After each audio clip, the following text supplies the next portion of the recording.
Video mengenai perusakan hutan mangrove atau bakau demi kepentingan penataan wisata di kawasan Pantai Dusun Jambi Anom, Desa Medana, Kecamatan Tanjung, Kabupaten Lombok Utara, viral di media sosial.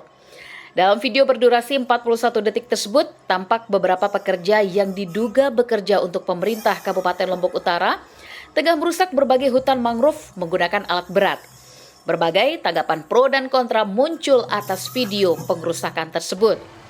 Tanggapan juga muncul dari Wahana Lingkungan Hidup Indonesia, Walhi NTB, di mana dalam kasus perusakan hutan mangrove tersebut, Walhi NTB meminta agar pemerintah Kabupaten Lombok Utara segera mengevaluasi kemudian melakukan kajian terkait dengan penataan kawasan wisata yang mengorbankan lingkungan.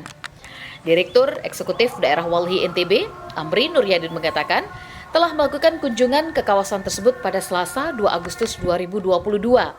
Setelah mendapatkan aduan dari salah seorang warga. Pada kenyataannya, Amri membenarkan bahwa terjadi perusakan pohon mangrove di kawasan Jambi Anom. Namun, Walhi NTB belum mengetahui mengenai jumlah pohon mangrove yang ditebang. Namun sampai saat ini ia belum melakukan investigasi mengenai pemilik kawasan tersebut. Apakah dimiliki oleh pemerintah Kabupaten Lombok Utara atau swasta? Berdasarkan temuan di lapangan, kawasan hutan mangrove yang ditebang bakal dijadikan akses jalan masuk menuju pantai. Oleh karena itu sampai hari ini, Walhi NTB terus mempertanyakan mengenai apakah penataan kawasan wisata harus selalu merusak kawasan hutan. Menurut Walhi NTB, dalam setiap proses pembangunan maupun penataan harus selalu memperhatikan proses pelestarian lingkungan hidup, apapun bentuk dan aktivitasnya. Pembangunan yang memiliki niatan untuk meningkatkan kualitas ekonomi masyarakat adalah hal yang baik. Namun harus diperhatikan pula mengenai aspek pelestarian lingkungan hidup. Dalam hal ini tidak melakukan perusakan pohon mangrove yang dapat mengakibatkan abrasi. Kawasan hutan mangrove sebenarnya harus dilindungi, bahkan telah terdapat peraturan yang mengatur hal tersebut. Apabila terjadi proses pembangunan, seharusnya pemerintah Kabupaten Lombok Utara menjaga dan melestarikan kawasan hutan mangrove.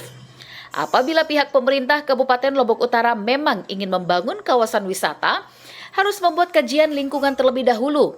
Menurut Amri, peningkatan kualitas ekonomi harus dibarengi dengan proses penjagaan lingkungan yang tepat dan juga baik, tanpa harus merusak alam. Pembangunan yang berlandaskan peningkatan kualitas ekonomi jangan sampai menimbulkan bencana yang seharusnya tidak terjadi. Walhi menyikapi masalah ini dengan cara meminta kepada pemerintah Kabupaten Lombok Utara agar melakukan evaluasi terhadap penataan kawasan wisata. Bila memang kawasan tersebut membutuhkan penebangan mangrove, maka ia berharap agar hasil kajian dengan alasan yang tepat. Banyak komentar dari warganet yang menolak adanya pelestarian pohon mangrove, sebab diduga dapat menghasilkan banjir rob. Sontak Amri membantah keras komentar tersebut. Hutan mangrove akan memberikan kontribusi dalam penanganan banjir rob. Bahkan, sampai sekarang belum terdapat kabar apakah perusak hutan mangrove telah memikirkan strategi mitigasi bencana. Dalam kasus perusakan hutan mangrove tersebut, pihak yang paling bertanggung jawab adalah pemerintah Kabupaten Lombok Utara. Pasalnya, penataan kasus kawasan wisata tersebut dikelola oleh pihak pemerintah Kabupaten Lombok Utara. Maka secara tidak sadar, sebenarnya pemerintah Kabupaten Lombok Utara sedang memperlihatkan kepada masyarakat bahwa pembangunan yang dilakukan harus selalu mengorbankan lingkungan. Demikian diungkapkan oleh Amri dalam media ini. Dari Lombok Utara, Syahnanda Utama mengabarkan.